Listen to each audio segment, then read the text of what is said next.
اسیر بن جابر نے بیان کیا کہ کوفہ میں ایک محدث تھے جو ہمارے سامنے احادیث بیان کرتے تھے۔ جب وہ حدیثیں بیان کر کے فارغ ہوتے تو لوگ منتشر ہو جاتے تھے، مگر چند آدمی اپنی جگہ پر بیٹھے رہتے، اور ان میں ایک ایسا شخص بھی تھا جو بڑی عجیب و غریب باتیں کیا کرتا تھا۔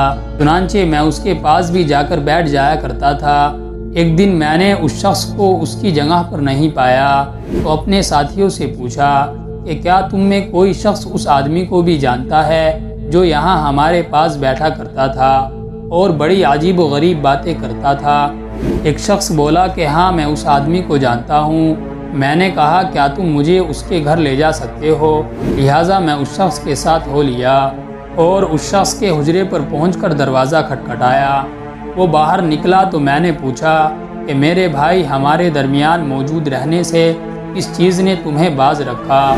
اس نے جواب دیا، اور یعنی میرے پاس اتنے کپڑے نہیں ہیں جس سے میں اپنے جسم اور سطر کو پوری طرح چھپائے رکھوں، اور اسی وجہ سے میں تم لوگوں کے درمیان آنے سے بچ رہا ہوں۔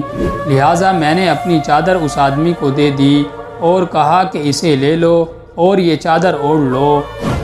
وہ شخص کون تھا؟ اصحاب رسول سے اس کا کیا تعلق تھا؟ اور نبی صلی اللہ علیہ وسلم نے اس آدمی کے متعلق ایسا کیا فرما دیا تھا کہ صحابہ اس کو تلاش کرنے لگے تھے؟ اس ویڈیو کے اندر ہم ان حقائق سے پردہ اٹھائیں گے۔ اصحاب رسول کی شخصیت اسلام میں نہایت ہی بلند تر اور منفرد حیثیت رکھتی ہے، جنہوں نے دین کے خاطر قربانیاں دی اور اللہ اور اس کے رسول کی محبت میں اذیت اٹھا کر اسلام کی سربلندی کی خاطر اپنی زندگی قربان کر دی۔ یہ وہ لوگ تھے جنہوں نے نبی کی صحبت پائی اور آپ کے ساتھ زندگی بسر کی، جہاد کیا، ہجرت کی، یہاں تک کہ نبی صلی اللہ علیہ وسلم کی محبت میں اس فانی دنیا سے رخصت ہو گئے۔ لیکن ان اصحاب میں سے ایک شخص ایسا بھی ہے جنہیں محمد صلی اللہ علیہ وسلم کا ساتھ اور صحبت نصیب نہ ہو سکی۔ اس کے باوجود وہ آپ صلی اللہ علیہ وسلم کی محبت اور عقیدت میں دیگر اصحاب سے کچھ کم نہ تھا، اور خود آپ نے اس شخص کی اتنی فضیلت بیان فرمائی کہ صحابہ اکرام کو ان پر رشک آ گیا۔ اس عظیم مقام و منزلت پر فائز شخص کا نام اویس بن عامر قرنی تھا، جن کا تعلق یمن کے قرن قبیلے سے تھا۔ آپ نے نبی کا دور پایا تھا اور اس زمانے میں موجود تھے۔ اسلام جب یمن کی سرزمین تک پہنچا تو اویس قرنی نے اس سچے دین کو قبول کر لیا۔ علماء و محدثین نے اویس قرنی کو تابعین میں شمار کیا ہے اور تمام تابعین کا امام اور سردار قرار دیا ہے۔ امام حاکم نے ایک حدیث نقل کی کہ رسول اللہ صلی اللہ علیہ وسلم نے فرمایا، تمہارے پاس یمن کے حلیف قبائل کے ساتھ اویس بن عامر آئیں گے، اس کا تعلق قرن قبیلے کی شاخ مراد سے ہوگا۔ اسے برص کی بیماری لاحق تھی جو کہ ختم ہو چکی ہے اور صرف 1 درہم کے برابر باقی ہے۔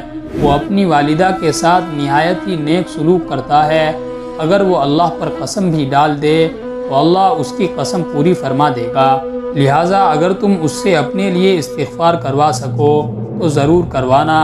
ابن عساکر کی روایت کے مطابق حضرت عمر ابن خطاب رضی اللہ تعالیٰ عنہ نے 10 سالوں تک اویس قرنی نامی اس شخص کو تلاش کروایا، یہاں تک کہ حج کے موقع پر جب یمن سے لوگ مکہ آئے تو حضرت عمر نے انہیں جمع کیا اور ان سے پوچھا کہ تم میں سے جو بھی قبیلہ مراد کا ہو وہ کھڑا ہو جائے۔ لہٰذا قبیلہ مراد کے جو لوگ تھے وہ کھڑے ہو گئے اور باقی بیٹھ گئے۔ اس کے بعد آپ نے فرمایا، کیا تم میں سے کوئی شخص اویس نامی آدمی کو جانتا ہے؟ یہ پوچھتے پوچھتے آپ خود اویس قرنی کے پاس آئے اور پوچھا کہ کیا تمہارا نام اویس ہے؟ انہوں نے کہا کہ ہاں۔ حضرت عمر نے فرمایا کہ تم مراد قبیلے کی شاخ قرن سے ہو؟ انہوں نے کہا جی ہاں۔ حضرت عمر نے پوچھا کہ کیا تمہیں برس تھا؟ وہ اچھا ہو گیا مگر درہم برابر باقی ہے؟ انہوں نے کہا کہ جی ہاں۔ حضرت عمر نے کہا کہ کیا تمہاری ماں ہے؟ انہوں نے کہا جی۔ لہٰذا حضرت عمر نے کہا، میں نے رسول اللہ صلی اللہ علیہ وسلم سے سنا تھا کہ آپ فرماتے تھے کہ تمہارے پاس اویس بن عامر یمن والوں کی کمک فوج کے ساتھ آئے گا، وہ قبیلہ مراد سے ہے جو قرن کی شاخ ہے۔ اس کو برس تھا لیکن اب وہ اچھا ہو گیا۔ لہٰذا درہم برابر باقی ہے، اس کی ایک ماں ہے۔ اس کا حال یہ ہے کہ اگر اللہ کے بھروسے پر قسم کھا بیٹھے تو اللہ اس کو سچ کر دے، پھر اگر تجھ سے ہو سکے تو اس سے اپنے لیے دعا کروانا۔ تو اب آپ میرے لیے دعا فرما دیجئے۔ لہٰذا حضرت اویس نے حضرت عمر ابن خطاب کے لیے بخشش کی دعا فرمائی۔ آپ نے کہا کہ تم کہاں جانا چاہتے ہو؟ حضرت اویس قرنی نے کہا میں کوفہ جانا چاہتا ہوں۔ حضرت عمر نے فرمایا کہ میں آپ کو کوفہ کے حاکم کے نام ایک خط لکھ دوں۔ حضرت اویس نے فرمایا کہ مجھے غریبوں اور خاک ساروں میں رہنا اچھا لگتا ہے۔ حضرت اویس قرنی نہایت ہی زاہد اور متقی شخص تھے۔ آپ کے متعلق روایتوں میں آتا ہے کہ آپ کے پاس ایک چادر تھی جو زمین پر بیٹھتے وقت زمین پر لگتی تھی۔ اس پر وہ کہا کرتے کہ یا اللہ، میں ہر ذی روح کے بھوکے اور ننگے ہونے پر تجھ سے معذرت چاہتا ہوں۔ میرے پاس صرف میری پیٹھ پر موجود کپڑا اور میرے پیٹ میں موجود خوراک ہی ہے۔ کسی دن شام ہوتی تو اویس قرنی فرماتے آج کی رات تو رکوع کی رات ہے، لہٰذا صبح تک رکوع کرتے، اور کبھی شام کے وقت کہتے آج کی رات سجدے کی رات ہے، تو صبح تک سجدے میں پڑے رہتے۔ بعض اوقات شام کے وقت اپنے گھر میں موجود اضافی کھانا پینا لباس سب کچھ صدقہ کر دیتے اور پھر کہتے اے اللہ، اگر کوئی بھوک سے مر گیا ہو تو میرا مواخذہ مت کرنا، اور اگر کوئی ننگا فوت ہو گیا تو مجھ سے حساب نہ لینا۔ دراصل آپ کی نابینا والدہ کی دیکھ بھال اور خدمت کی وجہ سے اویس قرنی نبی صلی اللہ علیہ وسلم کی خدمت میں مدینہ نہ پہنچ سکے، لیکن غیبی طور سے اللہ نے نبی کو ان کی خبر پہنچائی۔